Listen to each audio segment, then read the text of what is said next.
네, 안녕하세요. 화요일의 남자 이상화 세무사입니다. 자, 많은 분들이 질문을 엄청나게 많이 하시죠.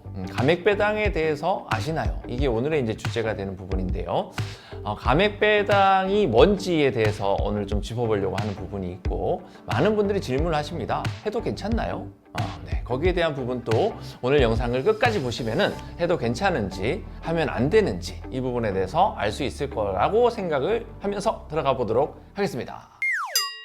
예, 일단은 감액배당이 도대체 뭐냐 이제 이렇게 나오는 부분인 건데, 상법의 내용이 나와 있습니다. 상법 461조의 2항에 보면은 준비금의 감소라는 부분이 나옵니다. 회사는 적립된 자본준비금 및 이익준비금의 총액이 자본금의 1.5배를 초과하는 경우, 이런 경우가 있겠죠. 당연히 있겠죠. 없는 회사가 상당히 많습니다. 사실상. 왜냐면은 회사의 자본금이 한 5천, 1억 이렇게 되는 부분인데, 이익준비금이 뭐죠? 이익준비금이라고 하는 거는 회사가 배당을 했던 총액에 대해서 한 10분의 1 이상을 이익준비금으로 적립을 해야 됩니다. 그렇기 때문에 보통 배당 한 10억 정도 하면은 이익준비금이 1억 정도가 쌓이게 되는 부분인 거죠. 그러면 자본금 대비 얼마다? 100%죠. 그러니 1.5배를 초과하는 경우가 아니다라고 볼 수 있는 부분인 거고요. 밑에도 이제 바로 나오게 되는 부분인데, 회사는 자본거래에서 발생한 잉여금을 자본준비금으로 적립하여야 한다. 이제 이렇게 되어 있는 거죠. 대표적인 케이스는 뭐가 있냐면, 자본준비금의 대표적인 케이스는 주식 발행 초과금 들어보셨을 거예요. 회사가 신주를 이제 발행함에 있어서 시가 발행을 했었을 때 액면보다 차이가 나는 부분에 대해서 주식 발행 초과금이라는 계정으로 자본 잉여금으로 들어오게 됩니다. 그래서 어떠한 회사들은 자본금 대비해서 자본 잉여금이 상당히 크게 되어 있는 회사들이 있는데, 이 자본 잉여금에 대해서는 출자를 한 부분하고 거의 동일시되는 부분이라서 이 부분에 대해서 사회적으로 밖으로 나갔을 때에 배당으로 보지 않을 수 있다. 이 부분에 대해서 오늘 얘기를 나눠보려고 합니다. 네, 다음 페이지로 이제 보시죠. 사례 분석이라고 해서 일단 1번에 보면은 증자 전에 회사의 주주 현황은 A 주식의 단독 주주예요. 100%를 가지고 있고 5천만 원짜리 회사라는 겁니다. 액면가액 5천 원에다가 발행 주식 총수 만주 5천만 원짜리의 회사인데, 회사가 계속적으로 진행이 되면서 이익을 많이 냈기 때문에 상대적으로 주식 가액 자체가 시가총액이 상당히 높은 회사로 자리매김을 하게 되었다라는 거죠. 이 시점중에서 B주주가 증자에 참여를 하게 됩니다. 신주 한 2,000주를 회사가 이제 발행을 하게 되는 부분인 거고, 신주의 인수가액은 10억입니다. 이 회사의 자본금은 5천만 원짜리 회사인데 주당 50만 원짜리의 10억 원만큼의 신주를 인수를 하게 되는 부분인 거죠. 그래서 회계적인 용어입니다. 차변에 보통 예금 10억이라는 돈이 회사로 들어오게 되는 부분인 거고, 대변에 자본금은 10억만큼이 자본금으로 되면 좋겠지만 자본금이 10억이 되는 게 아니라 그 비율이죠. 2,000주는 만주 기준으로 봤을 때는 20%에 해당을 합니다. 그러니 자본금은 5천만 원 대비해서 20%인 1,000만 원만큼만 늘게 되는 거고, 10억하고 1,000만 원만큼 차이 나는 9억 9천만 원에 대해서 주식 발행 초과금이라는 금액으로 자리매김을 하게 된다는 거죠. 그렇게 된 이후에 회사가 배당을 결정하게 됩니다. 배당을 하게 되는데, 그러면 비율대로 균등 배당을 하게 되겠죠. A주주는 83.3%를 보유하게 되고 B주주는 16.7%를 보유하기 때문에 9억을 배당을 하게 되었을 때는 7억 5천, 1억 5천 이렇게 가져간다라는 부분입니다. 자, 보통의 배당은 재원을 어떤 걸로 하냐면은 이익 잉여금을 배당의 재원으로 배당을 하게 되어 있는데, 오늘의 사례는 감액배당이라고 해서 자본 잉여금을 가지고 배당을 하는 케이스를 설명을 드리려고 합니다. 자, 감액배당에 대해서 세법에서는 어떻게 취급을 하고 있느냐라는 부분이 나오게 되는데, 26조의 3에 보면은 배당 소득의 범위에 대해서 나옵니다. 상법 461조의 2에 따라서 자본준비금을 감액하여 받은 배당은 배당 소득에 포함하지 아니한다, 이렇게 나오고 있습니다. 자, 세법의 내용이 나오고 있던 부분이죠. 2014년 2월 달부터 존재를 하고 있었던 부분인 거고요. 현재도 존재를 하고 있는 법에 해당을 하겠습니다. 자, 국세청 예규를 하나 살펴보도록 하죠. 2017년 1월 16일자에 이제 예규에 해당하는 부분인데, 이익잉여금이 있는 내국법인이 자본준비금을 감액한 금액을 주주총회 결의에 따라서 배당하는 경우에 내국법인의 주주는 그 결의에 따라 자본준비금을 감액한 금액을 배당받은 것으로 보는 것이고 그 지급받은 주주의 배당소득에 포함하지 아니하는 것임. 결론 이 내용은 배당소득으로 과세하지 않겠다라는 내용에 해당을 합니다. 주주가 개인만 있는 건 아니다라는 부분인 거죠. 법인 주주도 있을 수가 있어요. 이건 최근에 나온 얘기인데요. 자, 내국법인이 주주총회 결의에 따라 특정 자본준비금을 감액하여 배당하는 경우 감액된 자본준비금이 배당된 것으로 보아 배당금에 대해서는 법인세법의 입금불산입 규정을 적용함. 입금불산입이 뭐냐면은 수익으로 보지 않겠다라는 부분인 거예요. 그래서 앞장에 있었던 소득세법 상으로도 소득금액이 아니고 법인세법 상으로도 수익금액이 아니다. 이렇게 이해를 하시면 되겠습니다. 주식회사의 대전제는 이익을 벌어들이는 당기순이익에 대해서 10% 및 20%의 법인세를 부과를 하고 나머지 80%는 이익잉여금으로 보내게 되는데 이 잉여금은 배당에 의해서 소멸을 하게 됩니다. 그렇기 때문에 이익잉여금을 재원으로 하는 배당에 대해서는 당연히 소득세법으로 과세를 하는 게 정상인 거고요. 자본금의 파트에 있는 자본금 내지 자본잉여금에 대해서는 주주에게 다시 주더라도 이 부분에 대해서는 배당으로 과세하지 않겠다. 이게 법의 형식으로든 법의 논리로든 당연히 맞는 얘기다. 이렇게 보면 되겠습니다. 자, 증여세에 대한 이슈가 발생할 수 있다는 부분인 거예요.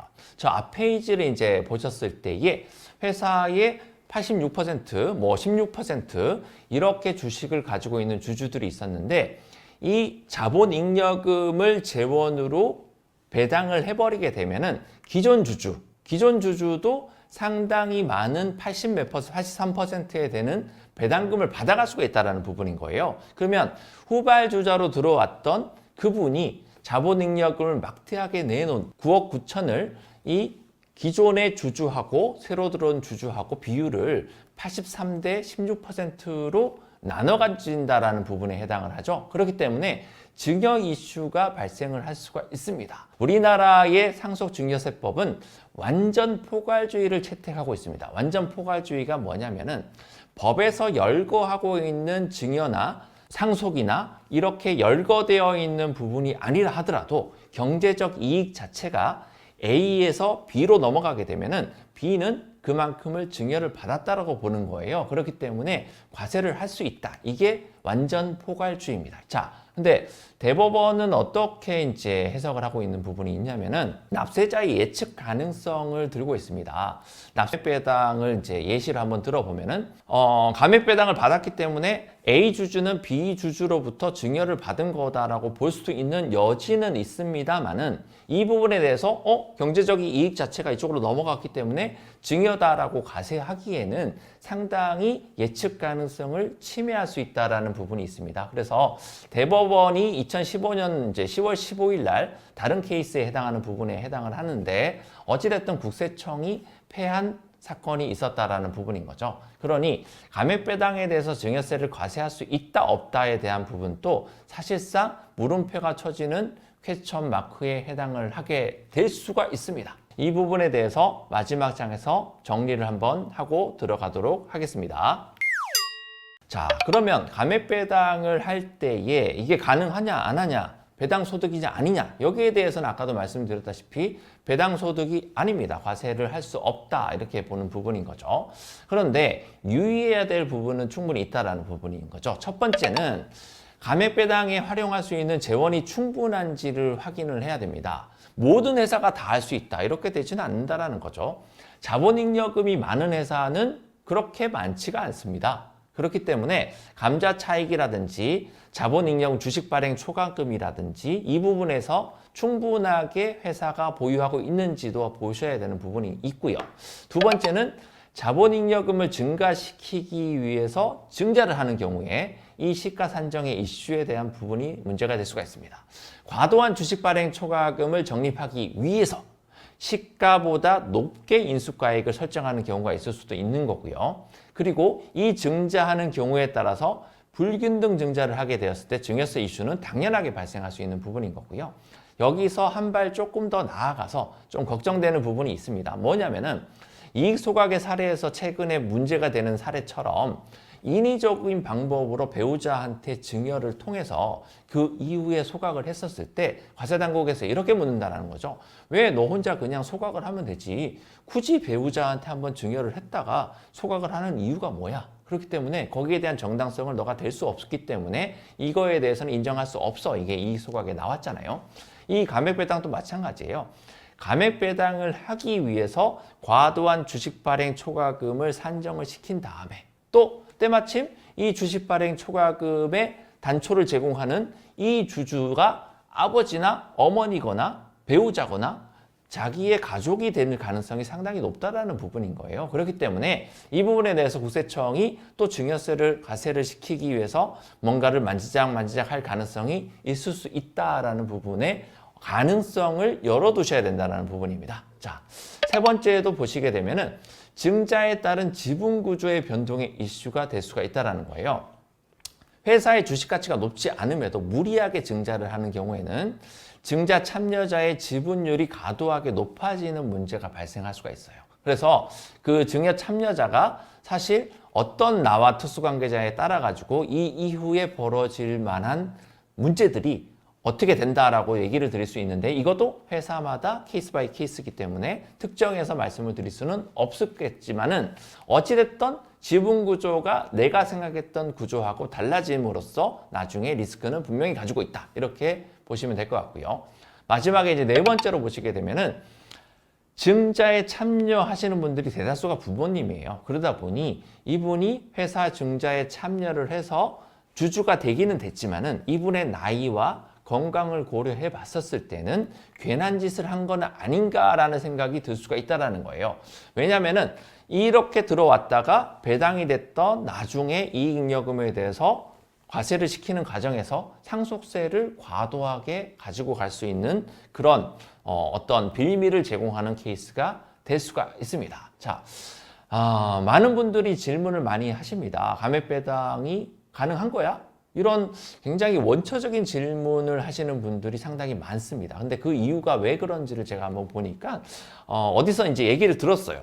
들었기 때문에 이거 굉장히 괜찮은데 나도 한번 해봐야지. 근데 인위적일 수밖에 없는 상황들이 있다라는 거예요. 뭐냐면은 예전부터 주식 발행 초과금이 많다라든지 아니면 감자를 실현해서 감자 차익이 많았다라든지 이런 회사들은 지금 와서 이 부분에 대해서 고려를 해볼 수 있는 여지가 좀 충분한데 감액배당이 좋아라는 어떤 얘기를 듣고 나서 인위적으로 자 아버지 돈 많으시죠? 우리 회사에 돈을 좀 넣으십시오. 우리 회사 주식 가치를 내가 올린 다음에 여기에 주식 발행 초과금을 10억, 20억, 30억 맞는 다음에 아버지 돈을 나한테 좀 가지고 오는 작업을 해봅시다. 자, 제가 답을 다 드렸죠. 근데 이 부분에 대해서 저만 이상하게 생각하는지 국세청도 이상하게 생각하는지 충분하게 생각을 한번 해보셔야 되는 부분을 가지고 있고요.